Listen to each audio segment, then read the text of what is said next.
嗨，大家好，我是卡拉娟。最近呢，有不少朋友问我这个鸽子的行情怎么样？养这个鸽子有没有前途？这个鸽子怎么养？看来呢，有不少朋友对这个养鸽子还是挺有兴趣的，都想加入这个养鸽子这个行业。大家看一下，这个朋友说想养鸽子，问我技术好不好学。还有呢，这个朋友问我鸽子的市场怎么样，他想了解一下鸽子养殖的事情。其实呢，我个人不是很建议新手去养鸽子，因为我觉得养鸽子这个事情还是比较难的。一般的新手呢都很难搞定里面的很多问题。我个人觉得养鸽子这个事情呢，对技术的要求还是比较高的。新手朋友呢没有这方面的技术的话呢，很难养好。我个人觉得呢，养鸽子呢，有3个很重要的方面。第一个呢就是鸽子的防疫，第二个呢就是基础疾病的治疗，第3个呢就是如何提高鸽子的产量。防疫这方面呢就很好理解了，就是呢鸽子呢每一年都定期要去注射一些禽流感的疫苗，还有新成立的疫苗之类的。这方面呢只要稍微的学习一下就能搞好。第二个方面呢就是基础疾病的治疗。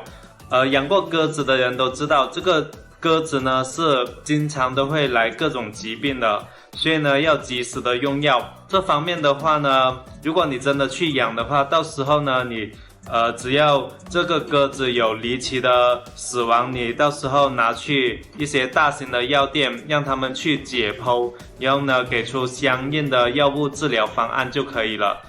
这个的话呢，只要经过一段时间的学习也是 OK 的。因为呢，这鸽子经常都会有各种疾病的发生，所以呢，我建议最好呢要制定一份鸽子疾病的预防方案，就是制定一个时间，用一些药做预防，这最好。一般呢有经验的卖鸽子药的一些兽药店呢，都会免费给大家提供这些用药方案的。第3个方面呢，就是如何提高这个鸽子的产量。我觉得这个事情还是比较难的。我们养鸽子呢，最主要就是让这个鸽子产出这个乳鸽去卖。这个乳鸽呢产得多，我们就挣得多；这个乳鸽产得少呢，我们就挣得少，甚至亏本。所以呢，乳鸽的产量是很重要的。所以呢，我认为养鸽子最难的点呢，就是如何让鸽子产出更多的乳鸽。这里面呢是有很多非常难的技术在里面的，不是说通过3-2天的学习就能学得到的，它要经过数个月，甚至半年以上的学习，你才能掌握。所以呢，这就是我为什么不建议新手去贸然的进入这个行业的原因。我们刚开始养的时候呢，也是没有请工人的，也是自己养的。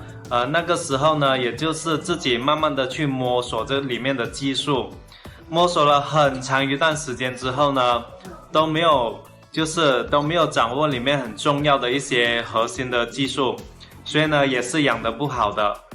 最后呢，也只能请工人去养。但是呢，你请工人，你也很难请到那些技术好的工人。我可以说，行业里面50%以上的那些工人呢，都是技术比较差的。也不是说他们差，就是他们不够用心，不够花大量的时间来去搞这个事情，所以呢，产出呢也是没有特别的高的。所以呢，有不少的朋友在平台上面问我关于养鸽子的技术。我只能说，养鸽子这些技术它真的不是3言2语就能说清楚的，它要你花很多的时间在上面去研究，并且呢要你自己亲身的去体会这个养殖的过程，你才能学得到的。你不是说去网上问某个人，他就能把这里面的东西跟你说得很清楚。就算他说清楚了，你也不一定能接收到里面究竟是一个真实的是一个怎样的情况。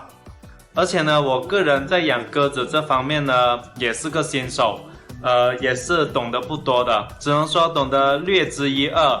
但是说要真正的能把这个鸽子养好呢，我相信我自己是暂时没有这个能力的。所以呢，我个人认为对养鸽子这方面有兴趣的朋友呢，你最好先去一些大型的鸽场去打下工，锻炼一下，学习一下。因为呢，你去这些鸽子场呢，你不仅能学习到技术，你还能了解整个行业的动态是怎么样的，这是一个非常好的过程，我认为。我个人呢是非常不建议新手朋友在没有技术的情况之下，花了很多钱投入到这个行业当中。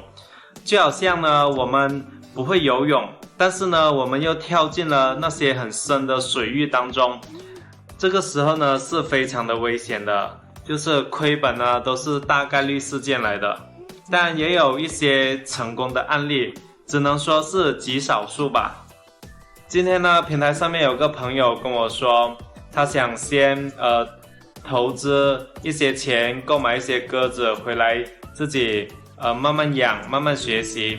其实这个事情我还是挺纳闷的，就好像我们一个人他不会游泳，但是呢他又掉到了很深的海水当中，你说这个时候他还能慢慢的学习游泳吗？我觉得这个有点难啊，对不对？